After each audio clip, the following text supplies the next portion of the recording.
Welcome to Secrets of Stand-Up. I'm Rich Williams. I'm going to teach you everything I know about stand-up comedy so that you can get better as a comedian.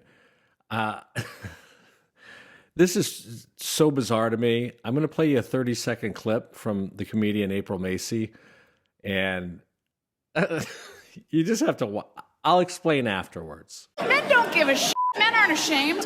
My best friend, he called me one morning at 5 a.m., woke me up. He was like, April, I had sex with this old woman last night. And then he said, after I had sex with her, she gave me stew to take home in a Cool Whip container. Why are you waking me up with this shit? And he said, because I want you to come over for stew. I'm the guy she's talking about in the video. That's me. This is her and I in this photo. That really happened. And there's a great lesson that came out of it regarding resolving your differences with your fellow comics. So April and I went way back to probably 99 or 2000 when we were both in LA, and we became fast friends. We would sit down and write together, hang out together. I met her family. We lived together for a short period of time right before I decided to leave LA and move back to my hometown so I could buy a big house and be close to my extended family. I told her that story. It's actually a two-part story. I told her the second half. I told her the first half when it happened. Then I told her the second half, which happened maybe a few months later, which involved the Cool Whip container. Part of the story is embellished. We didn't have sex, me and the older lady, the ma'am. I tell April the story, and then months go by.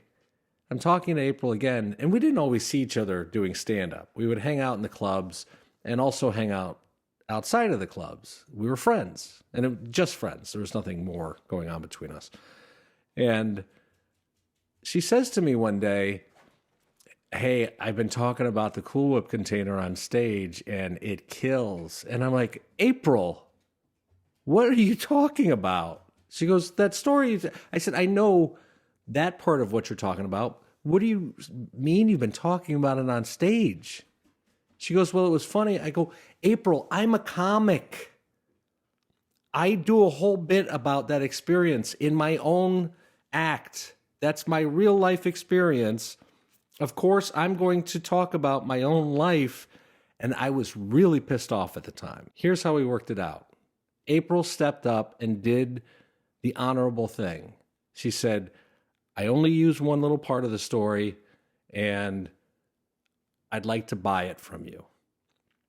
And I said, all right, that makes sense. And from what I remember, she paid me like $300.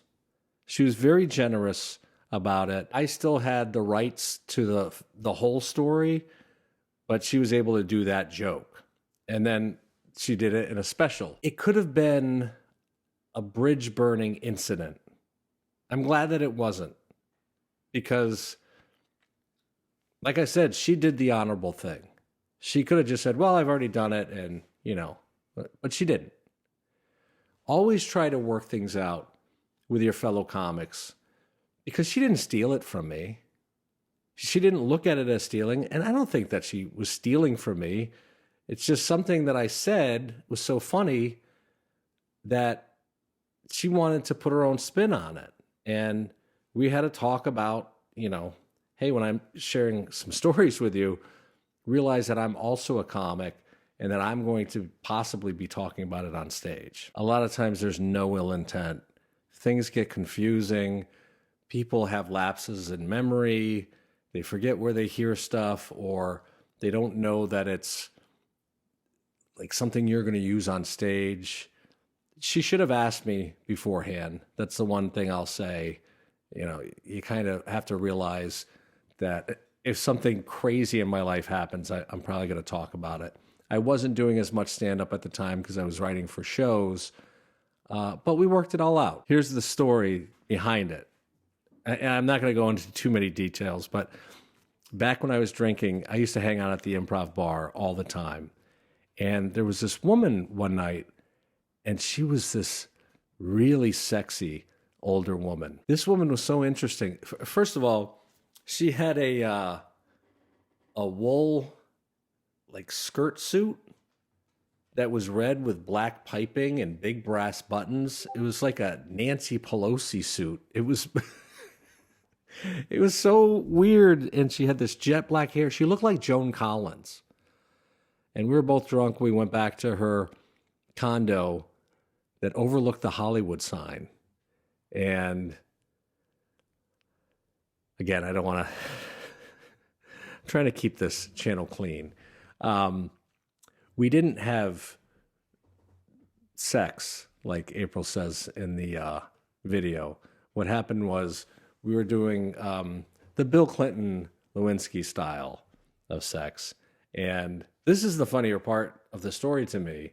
I told her, hey, I'm about to finish up. And she's like, and so I started to, and she starts writhing back and forth in bed, going, madness, madness, madness. And I'm like, whoa, what's going on here, Dorothy Lamour?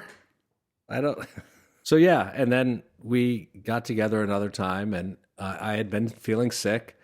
And after we were driving around Beverly Hills, and afterwards, she said, I know you've been sick. I got something for you. Hold on. And she comes back, and she has this grocery bag, a plastic grocery bag, the old school kind that they've banned in New York. And my Discord's beeping. Ugh! She brings it to me, and I'm like, what's this? I open it up, and it's literally a Cool Whip container.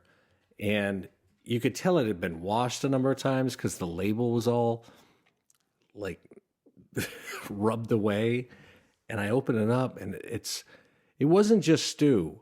It was like that old lady stew where it had the big chunks of carrots and big ass pieces of potatoes.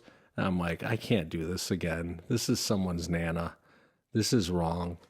And the woman and I stayed friends for years until she moved away to Las Vegas. And this is before Facebook or any of that. So we lost touch. But she was a great, great woman. Super interesting. She was a poet. And I learned a lot from her, Mrs. Robinson. If you're still around, you happen to see this, I like stew now. That's it. I make a video every day. It comes out at 11 Eastern time every morning. And again, try to resolve your differences with other comics. You might wind up getting $300 out of it. And then years and years later, seeing yourself pop up on a Facebook reel. My Lord. In some ways, it's madness. Madness.